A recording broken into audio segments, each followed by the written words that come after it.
differently, but I'd still have left. Miami for me has been almost like college for other kids. The past 4 years helped raise me into who I am. I became a better player and a better man. I learned from a franchise that had been where I wanted to go. I will always think of Miami as my second home. Without the experiences I had there, I wouldn't be able to do what I'm doing today. I'm not promising a championship. I know how hard that is to deliver. We're not ready to right now, no way. Of course, I want to win next year, but I'm realistic. It will be a long process, much longer than it was in 2010. My patience will get tested. I know that. I'm going into a situation with a young team and a new coach. I will be the old head, but I get a thrill out of bringing a group together and helping them reach a place they didn't know they could go.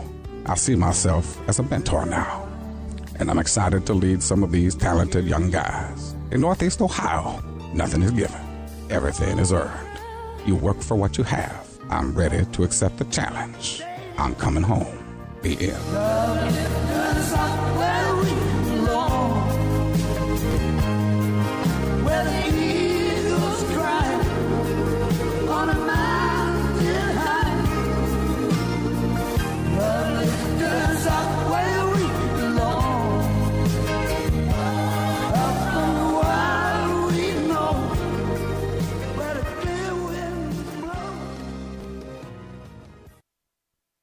The Sports Fix, the show that asks the question, what you talking about, Lou?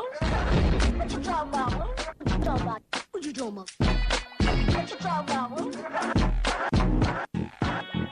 What you talking about? What you talking about, Lou? What you talking about? What you talking about, Lou? We'll be right back.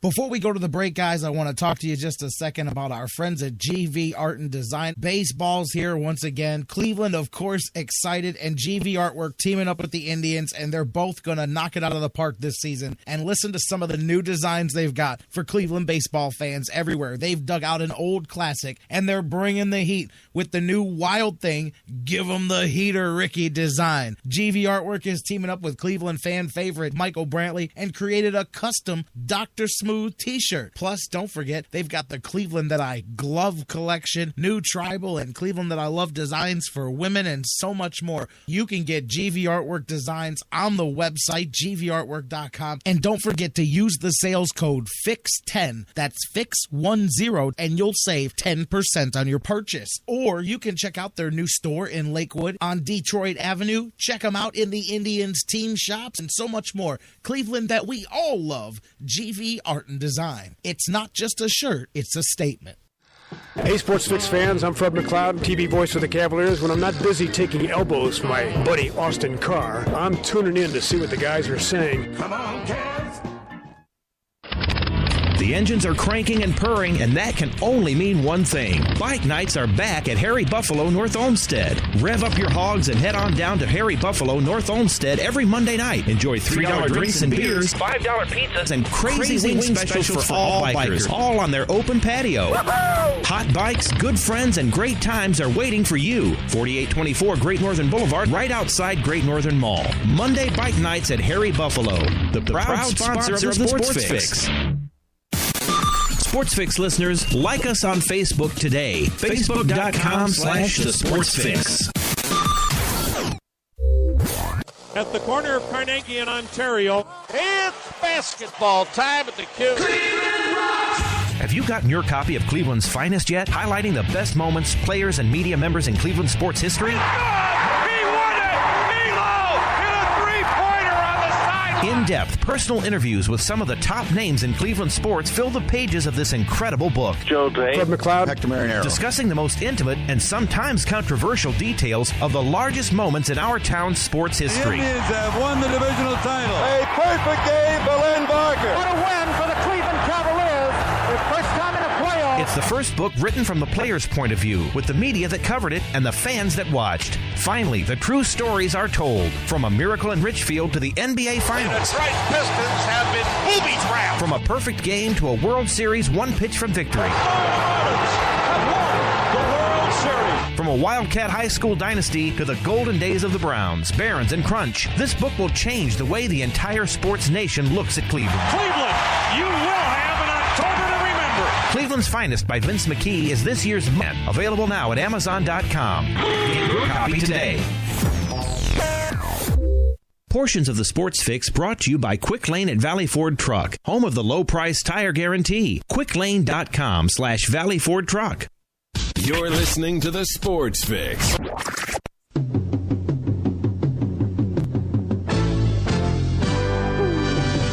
Indian Fever. Welcome back to the Sports Fix live across the Sports Fix Radio Network. You guys like that before the break? Frank Caliendo is pretty good, man. Frank Caliendo is the man. I'm telling you, at the end of it, you just thought he was going to say, I wish I could tell you that Pat Riley fought those Cavaliers off that night, but prison's a very real place.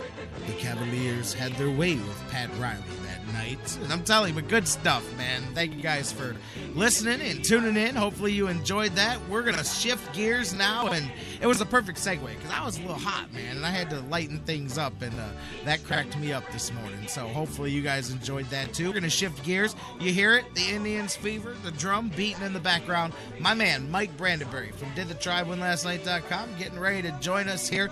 You can keep the conversation going on Facebook, Twitter, and email.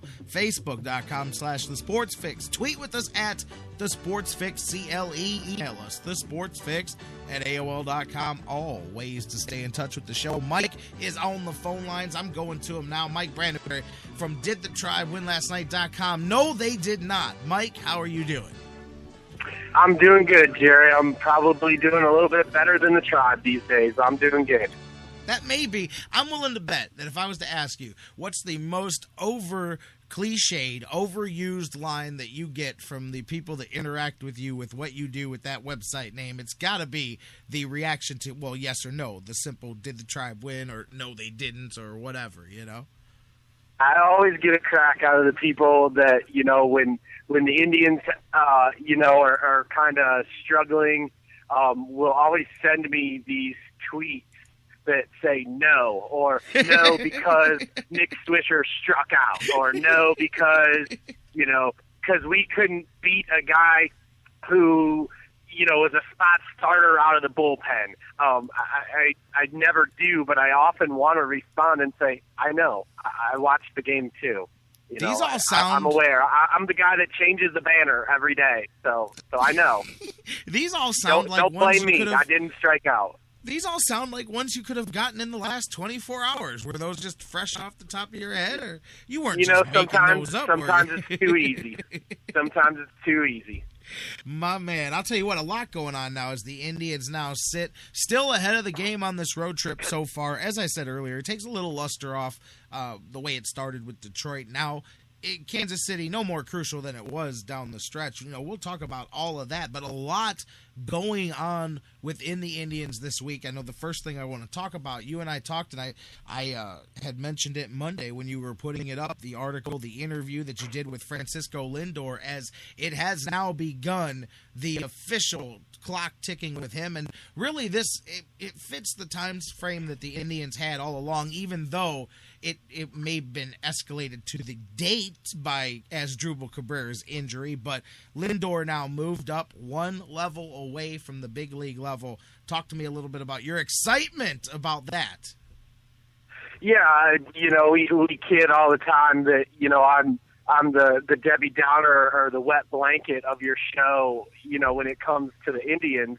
But I don't know that I can be more optimistic about a player than I am about Francisco Lindor. And Jerry, anything, obviously because I wrote it, I encourage anyone to go and read the story on our website that posted Tuesday afternoon about Francisco. But I really encourage people to read it, not because I wrote it, but because of his quotes and his answers. And I mean, all joking aside, you don't have to don't read the parts that I wrote. Just read his quote and ask yourself, just ask yourself if this is a guy, that not just would you want on your baseball team, but the things that he says, the way that he conducts himself, and really the message and how grounded he is for 20 years old. I just think is so remarkable. And I understand why people are concerned and afraid to throw too much at him. But in the same breath, I always counter that with, this is the most grounded kid I've ever met in professional sports. And if anyone can handle too much on their plate, it's Francisco Lindor.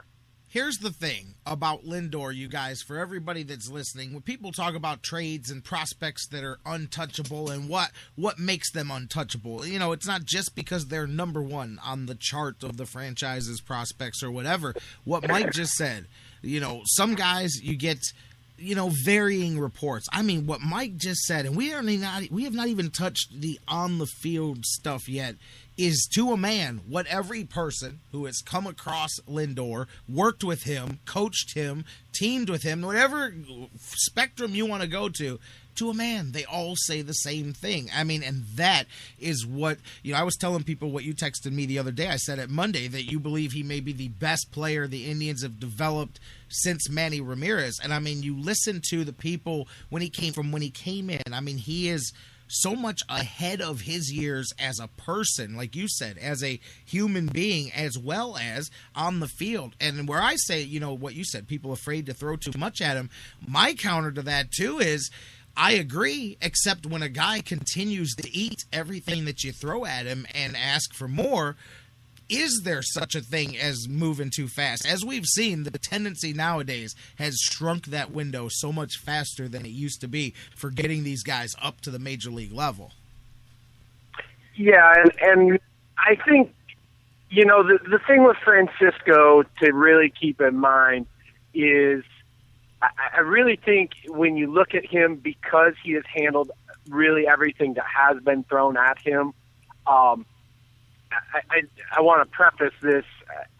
I think he's almost made it look too easy, Jerry, or to the common spectator. I think we take for granted what this kid is doing at 20 years old. 20-year-olds don't play at AA and AAA, much less play at that level and play it well. We're excited, I think, as a fan base to see win and what he can do with the Indians at the big league level. And I think that's coming, sooner than later. And I think really at this point, probably the latest that comes, I think realistically is September. The latest that comes is opening day next year.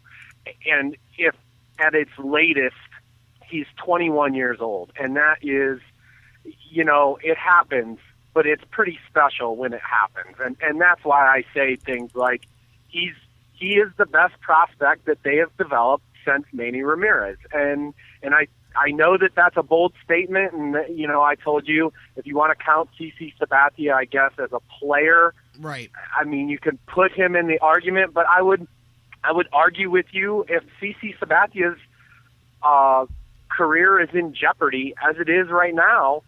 I mean, I would give the nod to Francisco in that, and I would be comfortable standing by that statement that he is the best prospect that they have developed since Manny Ramirez, and he's special for what he can do on the field and what he does off of the field. And I've had people ask me, if they bring him up, what happens? What happens if he struggles? And I say, I think this organization is in love with him the way most people who have got to interact with him are. And I think they are willing to stand by him and ride through any wave of good or bad that would come his way. I think they believe in him to the full, to the full degree.